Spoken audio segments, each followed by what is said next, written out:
तो इंसान जितना ज़्यादा तवाज़ु, इनकिसारी और आजिज़ी को इख्तियार करेगा, अल्लाह तबारक व तआला उस इंसान को उतने ही ऊंचे मकाम पर पहुंचाएगा। कि इंसान जब तवाज़ु इख्तियार करता है, जब इनकिसारी को इख्तियार करता है, तो ये तवाज़ु और ये इनकिसारी उसके अंदर ऐसी सलाहियात को पैदा कर देते हैं जिसके ज़रिए वो ऊंचे मकाम पर पहुंच जाता है।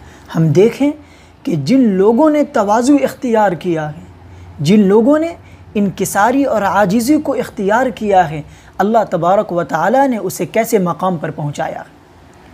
इसलिए हमें चाहिए कि हम तवाज़ु, इनकिसारी को इख्तियार करें।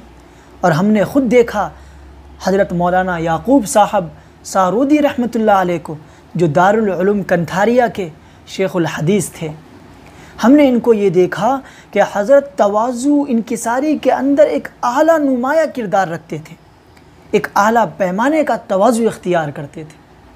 और यही वजह है कि अल्लाह तबारक व तआला ने हज़रत को एक अज़ीम मक़ाम अता फ़रमाया था, इल्म के लिहाज से भी और इल्म के अलावा लिहाज से भी।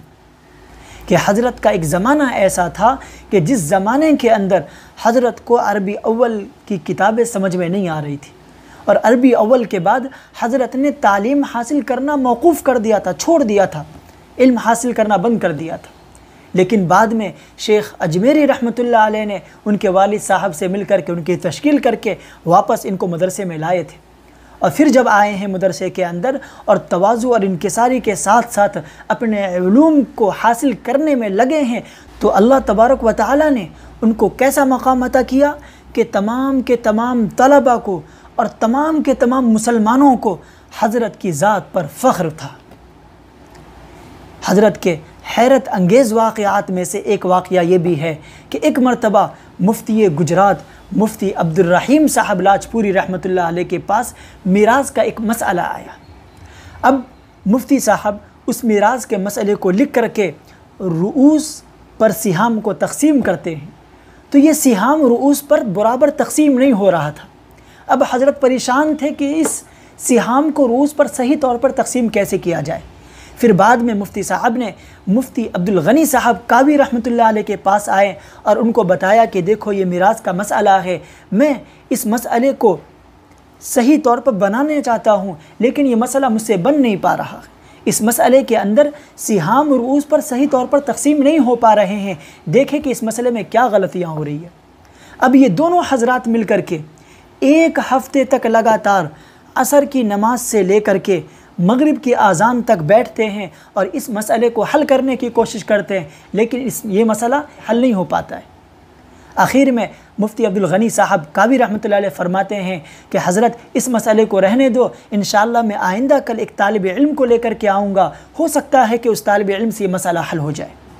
अब मुफ्ती अब्दुल गनी साहब आइंदा कल हज़रत यानी शेख याक़ूब साहब को अपने साथ लेकर के आते हैं और मुफ्ती अब्दुर्रहीम साहब से फ़रमाते हैं कि वो मसला इस बच्चे को दिखाए, इस तालिब इल्म को दिखाए, हो सकता है इस तालिब इल्म से वो मसला हल हो जाए।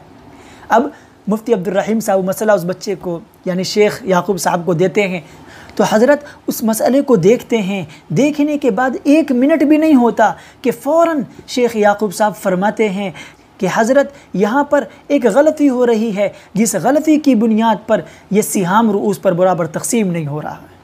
अब मुफ्ती साहब देखते हैं तो बिल्कुल समझ में आ जाता है। फिर मुफ्ती अब्दुर्रहीम साहब को बड़ा ताज्जुब होता है और फिर फरमाते हैं कि बेटा तुमको पता है कि इस मसले को हम कितने दिन से हल कर रहे हैं? 1 हफ्ते से हम दोनों मिल कर के रोज़ाना असर की नमाज के बाद बैठते हैं मगरिब की अज़ान तक और इस मसले को हल करने की कोशिश करते हैं, लेकिन हम दोनों से ये मसला हल नहीं हुआ। अल्लाह तबारक व तआला ने आपकी ज़ात से, आपके इल्म से इस मसले को 1 मिनट में हल फरमा दिया।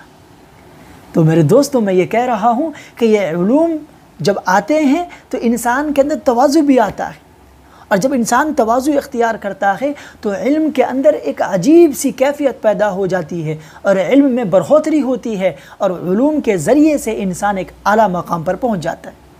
तो हमें चाहिए कि हम तवाज़ु के साथ, इनकिसारी के साथ, आजिज़ी के साथ उलूम दीनिया को हासिल करें और अपनी ज़िंदगी में तवाज़ु को, इनकिसारी को, आजिज़ी को पैदा करें।